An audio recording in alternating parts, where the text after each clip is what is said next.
दूसरा मॉडल आपको पढ़ाएंगे जिसका नाम है structural functionalism by Gabriel Almond. Gabriel Almond जो है वो डेविड ईस्टन के बाद जो है कंपैरेटिव पॉलिटिक्स के अहम तरीन थिंकर्स में शामिल किए जाते हैं और इन्होंने डेविड ईस्टन के मॉडल को ही एक्सटेंडेड फॉर्म में पेश किया और इसका नाम उन्होंने स्ट्रक्चरल फंक्शनलिज्म रखा।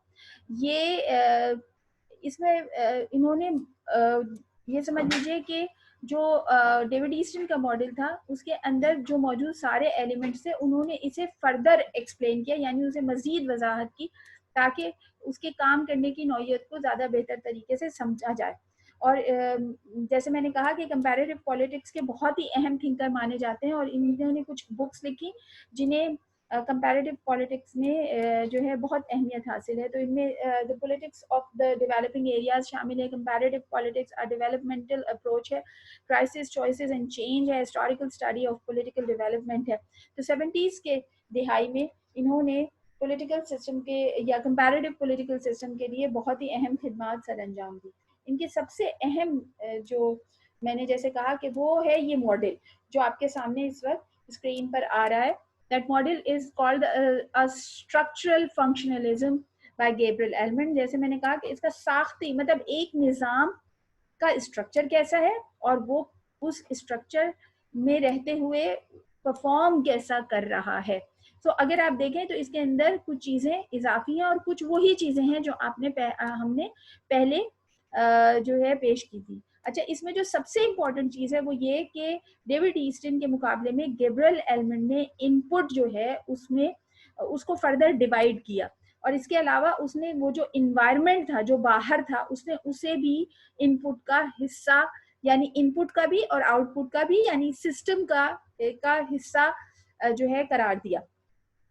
और उसके अंदर उन्होंने इनपुट को अगर आप देखें तो इनपुट के अंदर उन्होंने 1, 2, 3, 4, 5, 6 और ये इन्वायरमेंट 7, ये 7 यानी इनपुट को उन्होंने 7 हिस्सों में तकसीम किया। इसके मुकाबले में अगर आपको डेविड ईस्टन का मॉडल याद हो तो उसके अंदर इनपुट जो था वो सिर्फ 3 एलिमेंट पर मुश्तमिल था।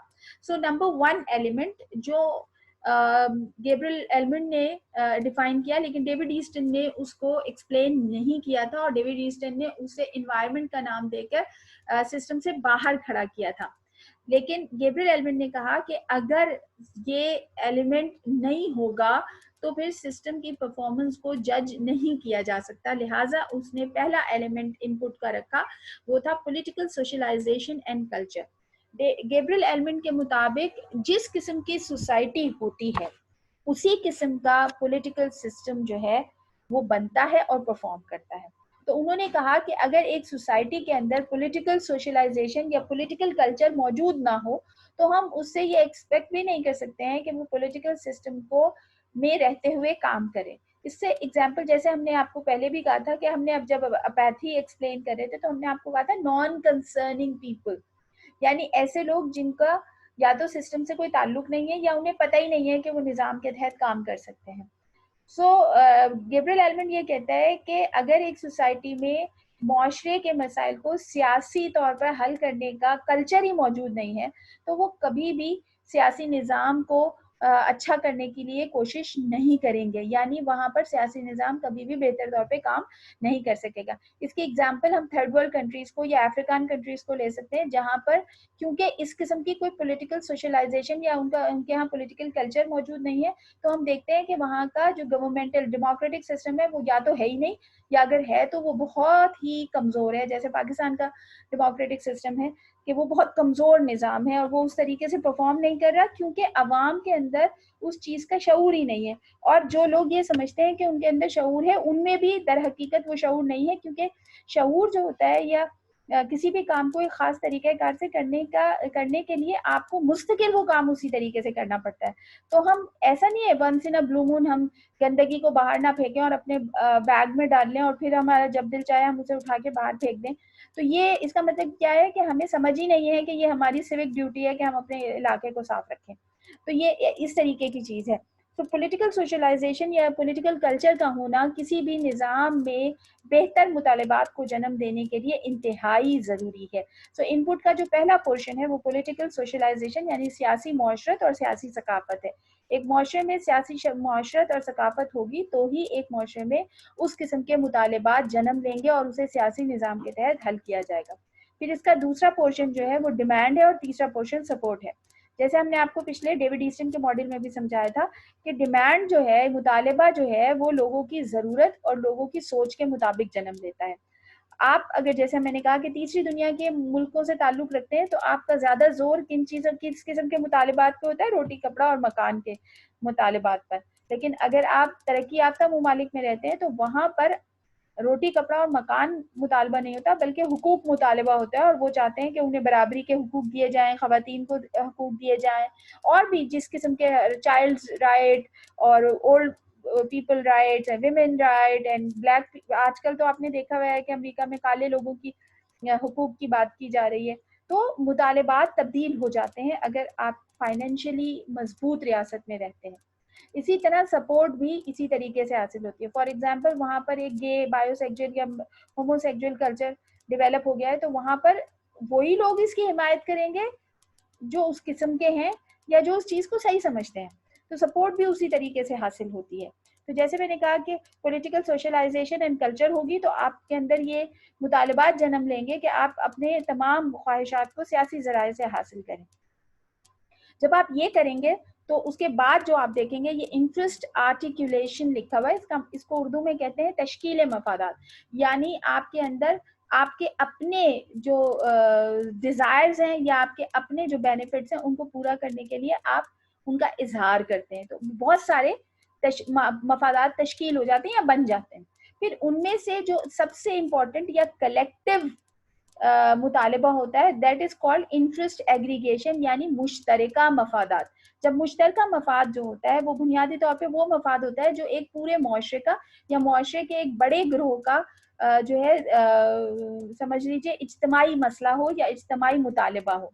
जब वो इज्तमाई मुतालबा बन जाता है यानी उसे डिमांड और सपोर्ट हासिल हो जाती है तो वो ट्रांसफर हो जाता है टुवर्ड्स पॉलिटिकल सिस्टम। यहाँ पर हमने कन्वर्जन बॉक्स की जगह पॉलिटिकल सिस्टम का लफ्ज इस्तेमाल किया क्योंकि ये वो अथॉरिटेटिव ऑर्गन है या वो बॉक्स है जहाँ पर लोग बैठकर दूसरे लोगों की किस्मतों का फैसला करते हैं। तो इसके अंदर रूल मेकिंग होता है, फिर रूल इम्प्लीमेंटेशन होता है, फिर एग्जेक्टिव रूल्स होता है एंड देन एडजुडिकेशन होता है।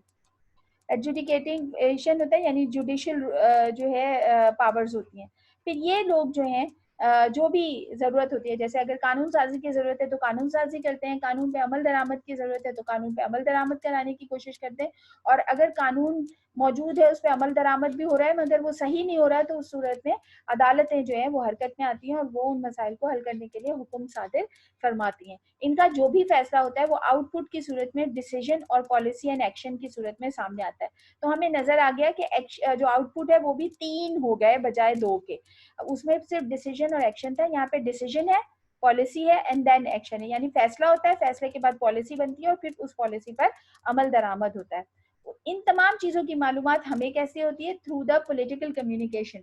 यानी अब ये सिर्फ फीडबैक का लफ्ज इस्तेमाल नहीं किया बल्कि इसके अंदर पॉलिटिकल कम्युनिकेशन का लफ्ज यानी सियासी मवासलात का या सियासी इब्लाग का लफ्ज इस्तेमाल किया गया, जिसका मतलब ये है कि इसके अंदर तमाम जो मीडिया हाउसेज है और मीडियम है, सोशल मीडियम के जो एलिमेंट्स हैं वो सब भी आएंगे। इसके साथ साथ पॉलिटिकल पार्टी की जो कम्युनिकेशन होती है वो भी इसके अंदर शामिल है। यानी इसमें अखबारात, रसाइल, टेलीविजन, रेडियो, सोशल मीडिया और इसके साथ साथ सियासी जमातों को जो अपने पर्सनल विंग्स होते हैं जो पॉलिटिकल कम्युनिकेशन के लिए बनाए जाते हैं वो भी इसके अंदर शामिल होते हैं। इस पूरे प्रोसीजर के अंदर एक चीज मुसलसल असरअंदाज हो रही होती है और वो होता है माहौल, जिसमें सोशल, पॉलिटिकल और इकोनॉमिक इश्यूज होते हैं। ये सोशली, पॉलिटिकली और इकोनॉमिकली इफेक्ट करते हैं पॉजिटिवली एंड नेगेटिवली। अगर आपके पास आपका स्ट्रक्चर इकोनॉमिकली या सोशली मजबूत है तो इसका पॉजिटिव इफेक्ट होगा, और अगर ये इन तीनों में से कोई भी चीज कमजोर है तो उसका नेगेटिव इफेक्ट होगा। बुनियादी तौर पर ये मॉडल डेविड ईस्टन का ही है, सिर्फ इसके अंदर मौजूद चीजों को मजीद वाज़ेह करके दिखाने की कोशिश की गई है। जैसे मैंने आपसे कहा, अब अगर आप यहाँ देखें तो फिर आपको पता चलेगा कि इसके अंदर 7 एलिमेंट है। Number 1 political culture, number 2 political socialization, demand, support, interest articulation, interest aggregation and political communication. यानी इनपुट जो है वो 7 एलिमेंट्स पर मबनी है, और उसके बाद कन्वर्जन बॉक्स है जो भी उसी तरीके से मुक्तदिर कुव्वतें हैं, एंड देन आउटपुट है जो 3 एलिमेंट्स पर मबनी है, decision, policy and action. And then environment है जो पूरे निज़ाम पर असरअंदाज हो रहा है। अब अगर हम इस मॉडल के जरिए और इससे पहले डेविड ईस्टन के मॉडल के जरिए भी अगर हम इनको एक कंक्लूड करें कि सिस्टम, पॉलिटिकल सिस्टम काम क्या करता है, तो पॉलिटिकल सिस्टम बेसिकली 3 काम करता है। A system performs functions at 3 levels. Number 1, capability level. Number 2, conversion level. And number 3, system level. So what is the capability level? How the behavior of political system affect other social system. यानी उसकी सियासी निज़ाम की सलाहियत जो है वो को परखा जाता है कि वो कैसे एक समाजी निज़ाम में रहते हुए दीगर समाजी निज़ामों पर असरअंदाज होता है। फॉर एग्जाम्पल, अगर पॉलिटिकल स्ट्रक्चर अच्छा है तो फिर एजुकेशन सिस्टम को भी अच्छा होना पड़ेगा, इसी तरीके से इकोनॉमिक सिस्टम को भी बेहतर होना पड़ेगा। तो कैपेबिलिटी क्या है कि अगर सियासी निज़ाम अच्छा है तो वो अच्छा असर डालेगा, अगर बुरा है तो वो समाजी निज़ाम पर बुरा असर डालेगा। फिर आ जाते हैं हम नेक्स्ट लेवल पे, which is conversion level. The conversion of demand यानी इनपुट इनटू डिसीजन यानी आउटपुट। किसी भी सिस्टम की कारकर्दगी को इनपुट और आउटपुट से ही पहचाना जाता है, यानी कैसे एक मुतालबा फैसले में तब्दील होता है। अगर एक पॉलिटिकल सिस्टम अच्छा है तो वहां पर मुतालबात फैसलों में ज्यादा बेहतर तौर पर कन्वर्ट होंगे। अगर एक सिस्टम अच्छा नहीं है तो फिर वहां हम देखेंगे कि मुतालबात फैसलों में तब्दील बहुत मुश्किल से या बहुत ही लोअर लेवल पे हो रहे होंगे। Third one is the system level. Maintenance and adaptation of a system, socialization and recruitment. निज़ाम अपनी बका के लिए ज़रूरी तब्दीलियों को कबूल करता है यानी मुआशरत की बेहतरी करता है। इसके एग्जाम्पल तो बहुत ही सिंपल है। देखिए, आप और हमें पता है कि कोरोना आया और हम सब अपने अपने घरों में बंद हो गए, तो किस तरह पॉलिटिकल सिस्टम ने इस इतनी बड़ी मुश्किल का सामना किया और किस तरह उसने अपने अंदर ज़रूरी तब्दीलियां की ताकि सिस्टम को चलाया जा सके। तो हमने देखा कि थर्ड वर्ल्ड कंट्रीज़ को इस सिलसिले में बहुत मुश्किल का सामना करना पड़ा। आप ही लोगों की एग्जाम्पल है कि ऑनलाइन क्लासेस लेना कितना मुश्किल हो गया और ऐसा लगा कि ये एक बहुत बड़ा टास्क है जिसे पूरा किया जाए। सो हम ये देखते हैं कि एक सिस्टम अपने आप को मेंटेन किस तरह करता है, not in a suitable environment but in a time of crisis or a time of difficult times में कैसे एक निज़ाम अपने आप को कायम रखता है और वो उन चीज़ों को एक्सेप्ट करता है या उन तब्दीलियों को एक्सेप्ट करता है जो उस वक्त किसी निज़ाम को चलाने के लिए ज़रूरी होती हैं। सो एक सिस्टम, जैसे मैंने कहा कि 3 लेवल्स पे वो सब परफॉर्म करता है। नंबर 1, उसमें कैपेबिलिटी कितनी है। नंबर 2, वो कितना चीज़ों को अडेप्ट करके उनमें तब्दीली को ला रहा है। और थर्ड वन, अपने आप को सस्टेन कैसे कर रहा है। सो इस यहाँ पर हमारा पॉलिटिकल सिस्टम कंप्लीट होता है। इसमें हमने आपको डेविड ईस्टन और गैब्रियल एलमंड का पॉलिटिकल सिस्टम यानी model of system analysis and model of structural functionalism समझाया और आपको ये भी बताने की कोशिश की कि एक सियासी निज़ाम काम किस तरह करता है।